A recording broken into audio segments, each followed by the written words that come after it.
Classic Restos, proudly brought to you by Shannons. Sign up to become a member of the Shannons Club.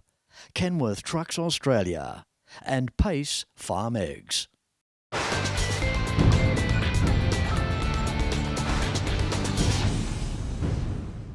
G'day, I'm Fletch, and welcome to the 32nd year of Chryslers on the Murray. Is this the largest Mopar event in the Southern Hemisphere? Well, I'll let you decide. In this week's Classic Restos, on the road.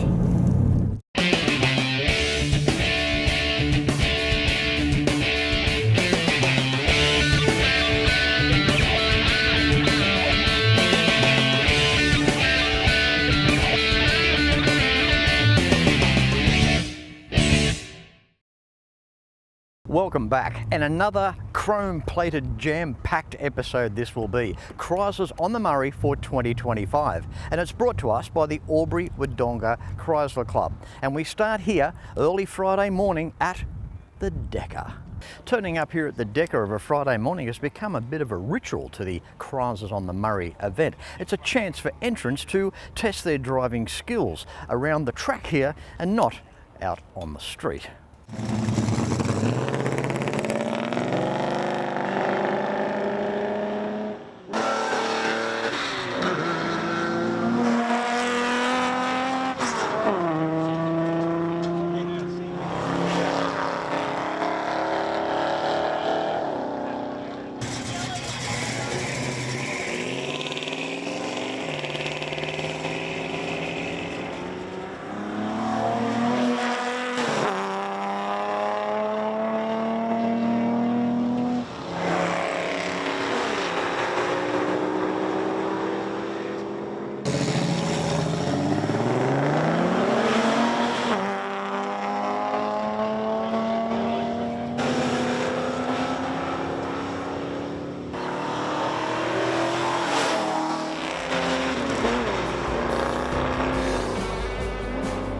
This year's spotlight emphasis is on US muscle, and here's a little teaser to get us started. Most of us have a love affair somewhere with a muscle car. To some it doesn't matter about brand because the big three were all responsible for producing some ground-pounding street cars. But this episode is about Mopar, and here's just two favourites to get the ball rolling. When Chrysler created the 1955 300, the term muscle car wasn't even heard of. Chrysler fitted it with a Hemi V8 engine that could produce up to 300 horsepower and help it go from 0 to 90 miles an hour in just 16.9 seconds. It could also reach speeds of up to 130 miles an hour, which was a truly incredible accomplishment in the 1950s. Fast forwarding to 1969 and the launch of the jaw-dropping, awe-inspiring Dodge Charger Daytona. If you walk around the field and ask any Mopar enthusiast to name their favourite muscle car of all time, chances are you'll hear the Winged Car, Plymouth Roadrunner, and topping the list would have to be the 69 Dodge Charger Daytona. Why? Well, it came with a nose cone and a rear wing like off a jet. It was available with a 426 cubic inch Hemi engine rated at 426 horsepower stock from the factory. And a horsepower per cube was a big deal. Not only that, the 1969 Dodge Charger Daytona became the very first car in NASCAR history to exceed 200 miles an hour. That in itself was a standalone, officially putting a muscle car on the map. As we know, there are so many different Mopar models, all derivatives of the famous marques. Not everything is about a 1955 Chrysler 300 or a 1969 Dodge Daytona. Today, we have enthusiasts' cars, cars that are every bit as good in many ways as the cars previously mentioned. Let's go take a look.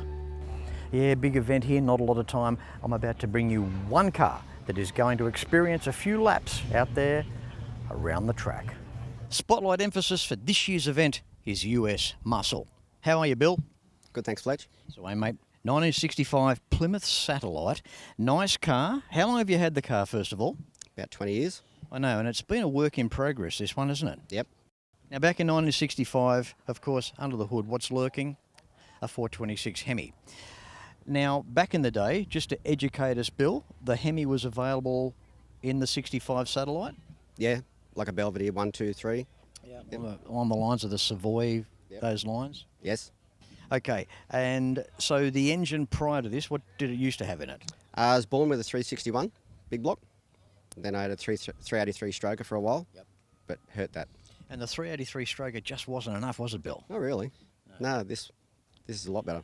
Interesting stories back in the day from the United States too. Guys that had Hemi cars and they'd sit in their New York or their LA traffic and they'd foul plugs and run rough and they'd back trade the things. They'd end up with 340s and 383s. The 426, really a rever and a straight liner, yeah? Yeah, it's a lot of torque. A lot of torque. How does it drive as a car? Nice. A little bit heavy on the front, but that's to be expected. Yeah. Yep. It just gets back to that straight line origin, doesn't it? Yeah, we'll see how we go around the corners today. Enjoy the next 3 big days here of Chrysler on the Murray for 2025. Good on you, mate. No worries. Thanks, Fletch. Thank you. Now, from what I can see so far here at the DECA, this car of Bill's is the only one with the original style 426 Hemi V8. We didn't talk about the interior. Bill went red velour. Used to have a vinyl interior, but he went with the velour because in summertime when he gets in it doesn't burn him.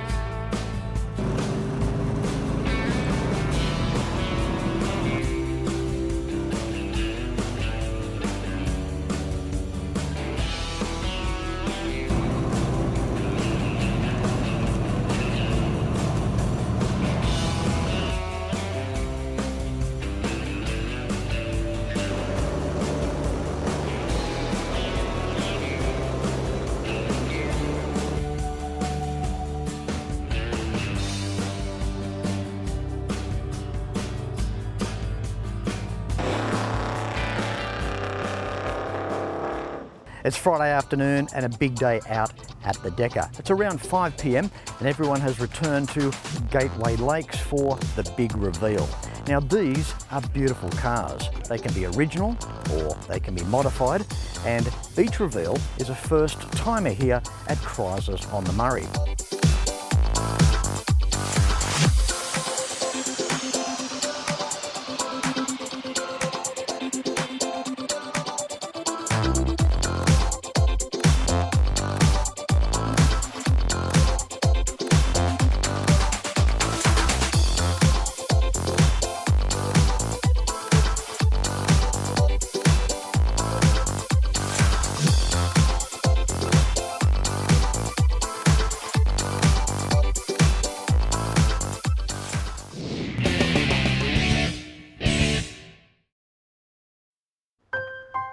I spend a lot of time out here.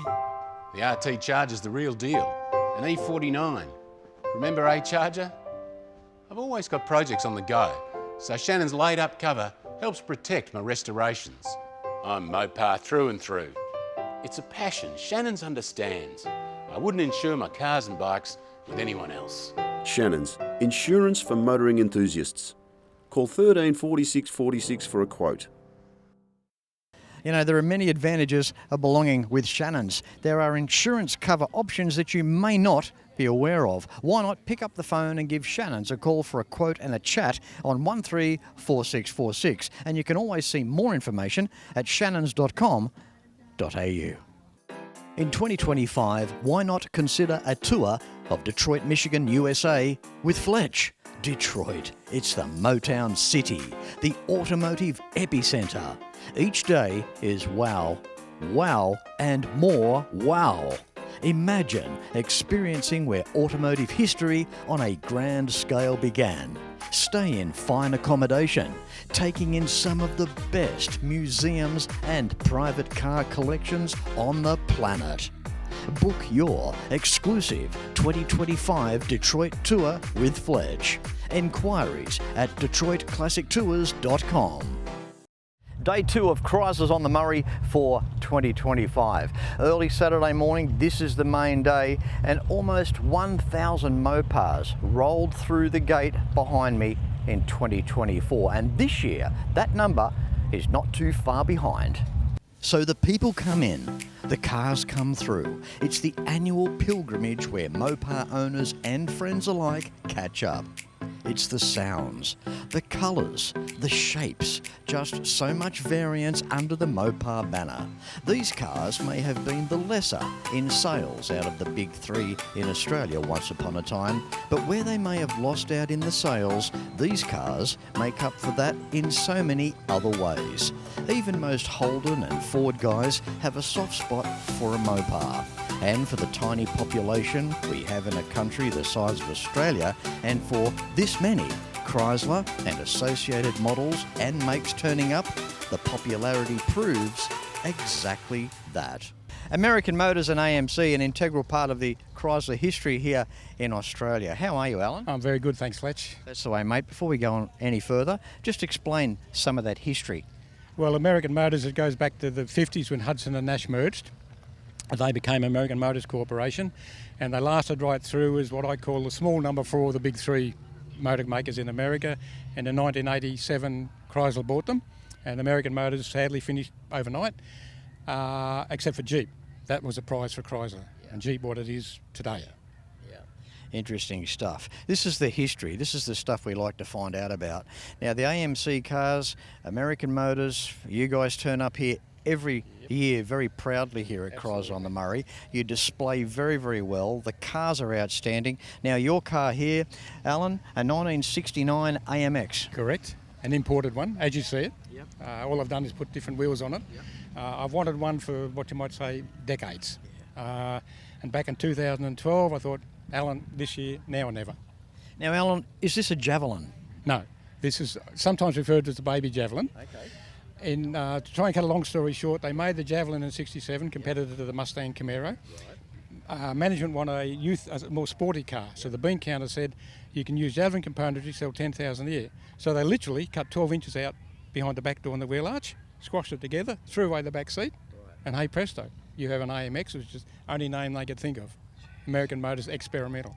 But only sold 19,000 over 3 years, and that was it. So we're looking at a 69 AMX here, low in numbers, a much rarer car. Yes, yeah, very rare. And have a go at it. It's got a 390 under the hood or 343? 390. Okay, now why am I saying 343, Alan? Because the Australian, they assembled 24 in Australia in 1969. They came out with a 343 auto. Right, okay. And it was an option back in the States. Right. Looking inside the car, absolutely beautiful. What's going on there, Al? Stock, original. The car just looks so good. I love the styling across the back there as well. It's just clean in design. Just a real good-looking car. Oh, they are. That's what attracted it to me. They're unique in their own way. Alan, thank you very much for being an integral part of the American Motors AMC row, doing it very proud this weekend. Good on you, mate. Thanks very much, Fletch. Appreciate the opportunity. With me now, a very unique opportunity to have ex-Chrysler engineer with us here at Chryslers on the Murray for 2025, Ian Robilliard. How are you, Ian? G'day, Fletch. I'm good, thank you. Are you enjoying yourself? It's terrific. What do you think of this event? It's a heartwarming thing to work on cars for many years and then see them end up like this, on a show like this. So many people so dedicated to the cars. Warms the cockles of the heart. The years that you were at Chrysler, when did you start, when did you leave? I started in April of '68 as a draftsman. I became an engineer in '73. I actually graduated in '75, so I was a bit of a pretender there for a while. And I packed up in September of 2005. So, yeah, a few years there. Back in the day of Chrysler, what was it like? You'd get to work on a Monday morning in the tea room, make a cup of coffee, and there was talks of, the Holden HJ coming out, or there's talks of the HX, the HZs on the drawing board. Were you always under, I guess all the big three were, you were always under constant threat of each other as to another product about to be produced. Yeah, I think the powers that be knew a great deal more about what was going on than the people typically on the drawing board. We were doing the work. The direction was set by the people that ran the place, which is how it should be. There's nothing democratic about a company. It's a complete hierarchy all the way up the chain. And it was a fantastic place to work. I worked with some of the best guys I've ever come across. And we're going to have to leave it there for time. I could talk to you for a lot longer, and I really appreciate your time. Good on you for your efforts. Being a tooth on the big wheel of the engineering side, the stuff behind the scenes from a long time ago to make our beloved cars what they are. And thank you very much again for the opportunity with you, Ian. Thank you. Thank you very much, Fletch. Now, who wouldn't love to have a beer with Duncan? Of course I would. Duncan with his Charger, have to have a beer with this bloke. How are you, mate? G'day, Fletch, how are you? Good, beautiful car, 1971 V8. Awesome restoration. What can you tell us? This is my first car I ever bought. Bought it when I was 19. Drove it around as a daily driver until the early sort of 2000s. Then took it off the road for a bit of a hiatus. What point were you at when, hey, this thing needs a restoration? I think just the value in the cars were going up, the fact that I was never going to sell it, and so what do you do with it? You don't leave it in the garage, you put it back on the road and do a good job of it. Yeah. And exactly that's what's been done here. Have a go at this. Look at the quality of it. Not just inside, outside, underneath. Yeah, talk about a full nut and bolt restoration. Nothing has been overlooked here, Duncan. Yeah, it did the full rotisserie. It went in for a bit of a birthday, and as things got pulled apart, you got advised how things could be better, and you just started making things better bit by bit, and made the panels straight, the joins fit and finish correct. How does it make you feel all these years later to look at your car restored like this, probably better than, well, very close to when it left the dealership back in its day? How do you feel now looking at it? I'm very pleased with the resto. The fact that I made it or kept its original sort of outer look, but did the right mods internally to make it more drivable. All right, we look at the engine side of things. Of course, we have the 265. Now, stock standard back in the day, a 2-barrel Carter. You just went away from that just a little bit here, Duncan, I see. Yeah, the original 2-barrel put out about 200 horses, but we did the full E49 and the triple Webers, and so a bit more go in it now. We look around the interior of the car, everything's perfect, and those tombstone high back bucket seats just depicting the era of 1971, Duncan. Yeah, and vinyl, works well in summer. And of course here, Cros on the Murray, it's just a big Mopar family, isn't it, Duncan? Yeah, I've brought my wife here, Samantha, with me for the day. She's been part of the journey of this car build, so she's been really supportive through the process. Duncan, thank you very much for your time. It's pretty hot conditions here, Cros on the Murray for 2025, and you hung around for the interview. I guess he couldn't go anywhere because his car's up on a stand, but thanks very much for it, mate. I appreciate catching up with you. Thanks, Fletch. It's been a pleasure. You're welcome. Thanks, Duncan.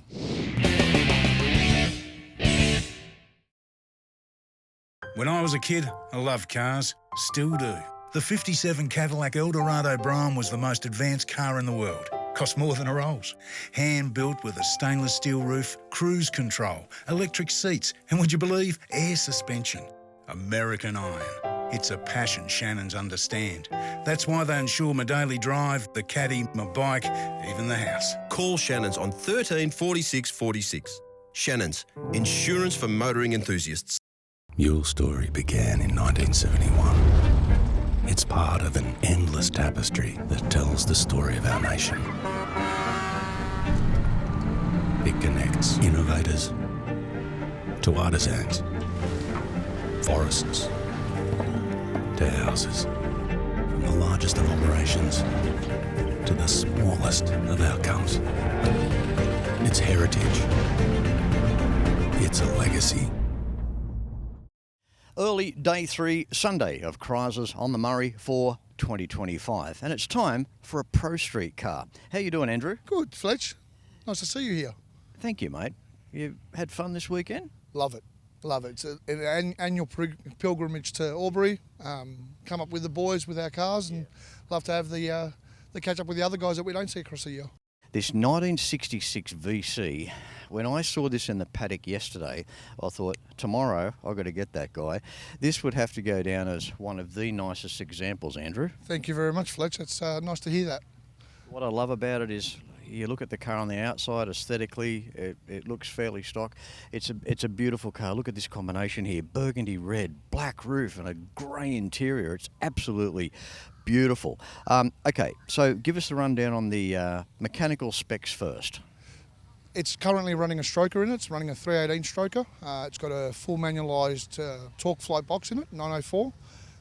It is running a 9-inch in the rear, which some of the purists won't like, but I needed something that was going to handle the power. Was this surprising you during the build? Was this, when you were putting it together, were you ever at any time, hey, this is looking better than I ever thought? On the original build, because it was built as a concourse restoration, I stood back and looked at the car and I thought, wow, I really like the colour combo. I think it just sets everything off. And I didn't want to change that. I didn't want to detract away from it being a clean street cruiser to something being radical and a lot of chrome work in the engine bay and stuff like that. So I've kept it as plain as I can. Let's round off with the interior. Have a look at that vinyl, Andrew. It's factory Imperial Mauve vinyl, so it's 1 year only trim. It was pretty well complete. It had a couple of tears across the place. Door cards are all factory original, rear seats factory original, front seats been retrimmed in new old stock trim. That's awesome, Andrew. Look, thank you so much for turning up early this morning for this interview. Had to get this guy, you can see why. Pro Street Car here in the episode of Chrysler on the Murray for 2025. Thank you very much, Andrew. Fletch, thank you very much. Have a lovely day and enjoy yourself. Thank you, mate. Cheers. And of course, the spotlight emphasis for Chrysler on the Murray for 2025 is US muscle. And this here, what a fantastic example. How are you, Rod? I'm good, thanks, Flex. That's the way, mate. You were here on Friday for the big reveal. First time here for Chrysler on the Murray with this car? It is, yes. How did you feel the night of the reveal? Was it pretty special to you? Oh, yes, it is special, yeah. It's, you know, it was good to get a special car here. And special it is. Now, the roots go deep with Mopar, as the big three with street racing back in the 60s, the super stock era. And this car here has got an incredible story, and Rod will share that with us. But before we go any further, we're looking at a 1964 Plymouth Savoy. It's got a 426 super stock Ram Charger under the hood. Now this was the engine in between the street Hemi, so 413 max wedge, 426 super stock, and then the street Hemi came out in 66. Now tell us the story, Rod, about the car, how many are in Australia, and the resto time, whatever you can about the car. Well, there's only one of these cars that I know of in the country, and this car came here in 1964, was imported by Ash Marshall, and it's had 4 or 5 owners that raced it at Castlereagh and Surface, and that's, you know, all those strips. And this one won the Nationals in 1966, the sedan eliminator.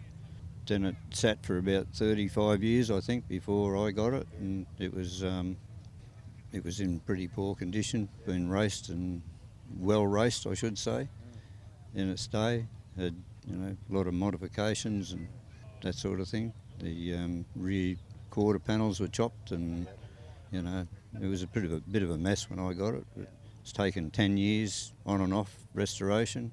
Not only have we got a very powerful car here, we've got a classy car as well. We look at the interior, absolutely sensational. I love the dash layout.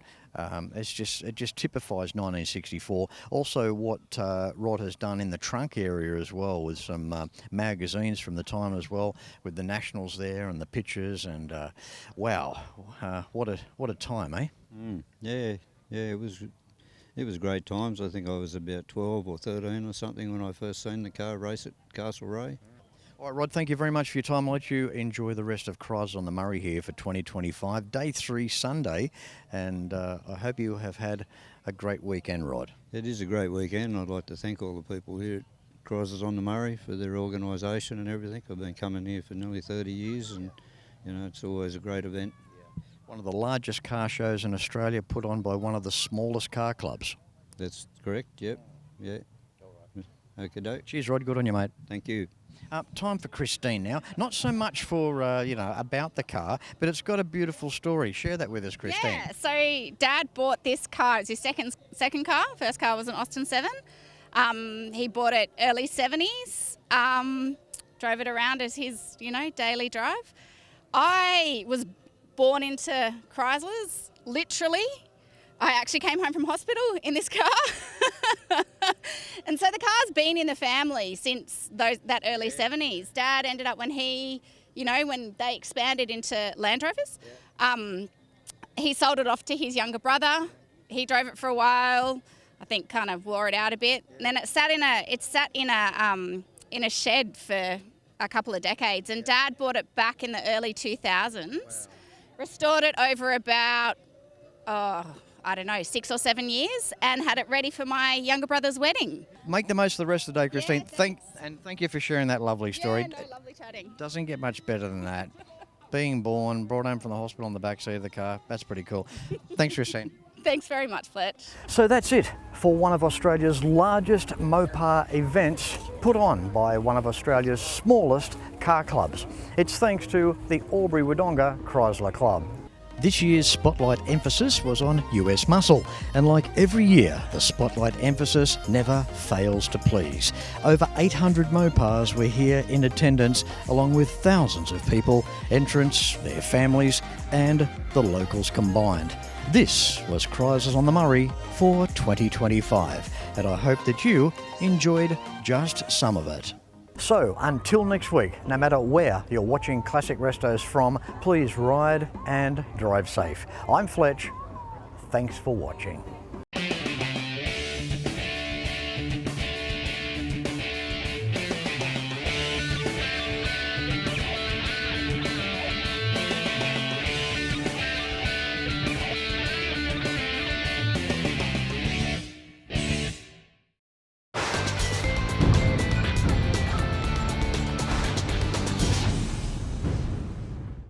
Classic Restos, proudly brought to you by Shannons. Sign up to become a member of the Shannons Club.